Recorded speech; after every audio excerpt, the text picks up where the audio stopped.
39 అంటే సంతానం, 49 అంటే సంతోషం. 39 ఆంధ్రప్రదేశ్ తెలంగాణ. కానీ సార్ ఇక్కడ ముఖ్యంగా చూసుకుంటే చంద్రబాబు నాయుడు గారి పేరు తీశారు. తర్వాత సరే ఆయన పెద్దగా తిట్టలేదు కానీ అప్పుడు ఇట్లా తెలంగాణ ఉద్యమానికి ద్రోహంగా వ్యవహరించాడని చెప్పేసి అక్కడ ఆప్ చేసేసారు. ఈవెన్ ప్రైమ్ మినిస్టర్ కూడా మాట అన్నాడు, ఒక మాట చంపారు బతికిచ్చారు సార్లు అన్నాడని అన్నాడు. అంటే వాళ్ళని చీల్చి చెండాడే విధంగా లేదు. మామూలు కానీ ఇక్కడ పాసింగ్ మరి కాంగ్రెస్ కూడా కాంగ్రెస్ పార్టీ అనే సంబోధించారు తప్పితే రేవంత్ రెడ్డి గారి పేరు ఎక్కడ సంపాదించలేదు. ఎందుకో ఏ కారణం చెప్తున్నాం అంతగా ఇదివరకు తిట్టినంతగా రేవంత్ రెడ్డి టచ్ చేయలేదు. మరి అది కూడా ఆశ్చర్యమే చెప్పాలి కదా.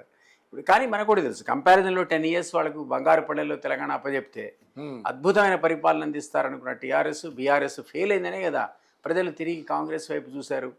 బీజేపీ మధ్యలో ఫెయిల్ అయింది కాబట్టి బండి సంజయ్ నాయకత్వంలో అద్భుతంగా సక్సెస్ అయ్యి ట్రయాంగిల్లో ఉండాల్సినటువంటి పోరాటం కాస్త అది వన్ సైడ్ అయిపోయింది.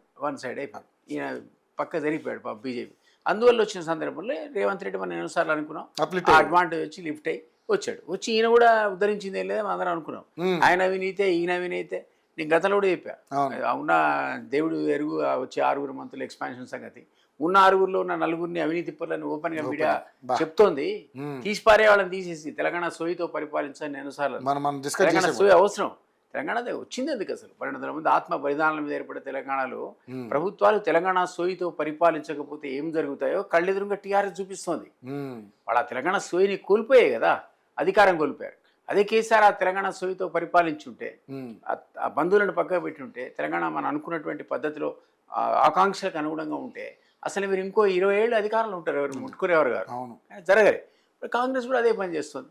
వాళ్ళు ఆ సోయి లేకుండా పరిపాలిస్తున్నారు. కాబట్టి మీరు అన్నట్టు మరి తన గురించి పక్కకు మర్చిపోయినా ఇప్పుడు జరుగుతుందన్న బాగా హైలైట్ చేసి కొట్టాలి కదా, అది కూడా పంచెస్ లేవు. సార్ ముఖ్యంగా చూసుకుంటే తెలంగాణ సెంటిమెంట్ని ఎందుకు మళ్ళీ రాజేస్తున్నారు వీళ్ళు కావాలని. అంటే చంద్రబాబు నాయుడు ఒకవేళ రేపు కూటమి ద్వారా ఇక్కడ ఎలక్షన్స్లో అవకాశం ఉంటుందని తెలిసే ఈయన ఇలా మాట్లాడి ఎందుకు సార్ మళ్ళీ ఎందుకు తెలంగాణ వచ్చేసింది, తెలంగాణ మంది అయిపోయింది ఇప్పుడు, అయినా తెలంగాణ సెంటిమెంట్ని ఇంకా రగిల్చడానికి గల కారణాలు ఏమైనా ఉన్నాయంటారా? అంటే ఇంకా ప్రజలు ఇంకా అదే మబ్బులు ఉంచుతున్నాడా? అది వర్కౌట్ కాదు. ఇక తెలంగాణ సెంటిమెంట్ అనేది వర్కౌట్ కాదు. వాళ్ళకున్న అవకాశం వాళ్ళు వాడుకున్నారు. 10 ఏళ్ళు అధికారం అనుభవించారు. వీళ్ళే పోయి బీఆర్ఎస్ శాఖ తెరిచారు. అక్కడ ఆంధ్రాలో మొట్టమొదటి శాఖ బీఆర్ఎస్ తెరిచిందే ఆంధ్రాలో. అవును. ఇంకా నువ్వు తెలంగాణ గురించి ఏం మాట్లాడతావు ఆంధ్రాలో శాఖ పెట్టుకొని. అవును. సో ఇక్కడ చంద్రశేఖర్ నాయకత్వం కూడా పెట్టారు.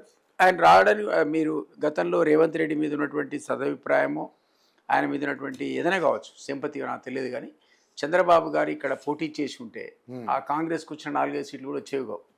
వాడుకున్న 1% 2% డెఫినెట్గా చీలి అధికారులకు మళ్ళీ టీఆర్ఎస్ వచ్చేది. ఆ అడ్వాంటేజ్ రేవంత్ రెడ్డి గారికి వచ్చింది. ఆయన గురువు అనండి మరొకటి అనండి. ఈసారి ఆయన వదులుతాడని అనుకో. అయిపోయింది ఆ గురు శిష్య సంబంధం అయిపోయింది. ఆయన ఎంజాయ్ చేశాడు, ముఖ్యమంత్రి అయ్యాడు. ఆల్మోస్ట్ 2 years అయిపోతుంది. మళ్ళీ ఒకసారి అవకాశం ఇప్పుడు ఖచ్చితంగా టీడీపీ మీరన్న పద్ధతిలో బీజేపీ టీడీపీ జనసేన అండ్ ఇంకేదైనా పార్టీలు ఇవాళ రేపు మళ్ళీ అంటున్నాడు బీసీ కాన్సెప్ట్ ఉంది. మేము కూడా ఇప్పుడే పుడుతున్నాం.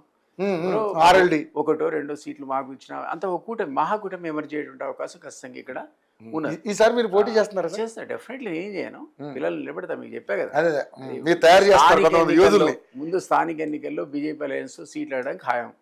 1 అని 2 అని అందులో గెలిపేయడం కూడా ఖాయం. ఎందుకంటే అవి ఎవరు అలయన్స్ లేనప్పుడే మేము 3 సర్పంచ్లు ఒక ఆర్ఎల్డీ కార్పొరేట్ని గెలిపించుకున్న సందర్భంలో అలయన్స్ ఉందంటే మేము ఎందుకు తీసుకోము, ఎందుకు గెలిపాం? మాకు ఉంది కదా సెంట్రల్ అలయన్స్ ఉంది. కాబట్టి కూటమి వైపుగా కొత్త వైపుగా ఇప్పుడు అడుగులు పడుతున్నాయి.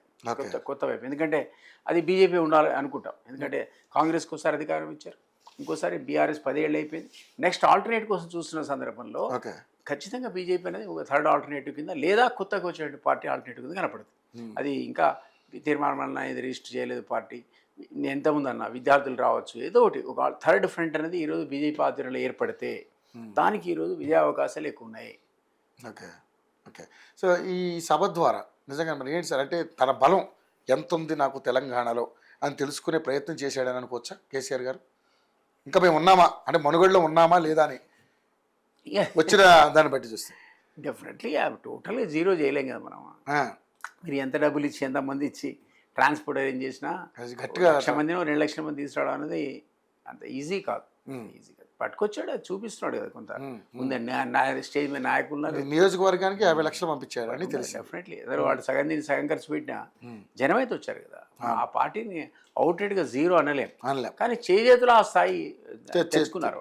అది మనం అరే విషాదం తప్ప. ఇప్పుడు అది అంత ఈజీ కాదు తిరిగి ఆ అభిమానాన్ని తీసుకురావడం.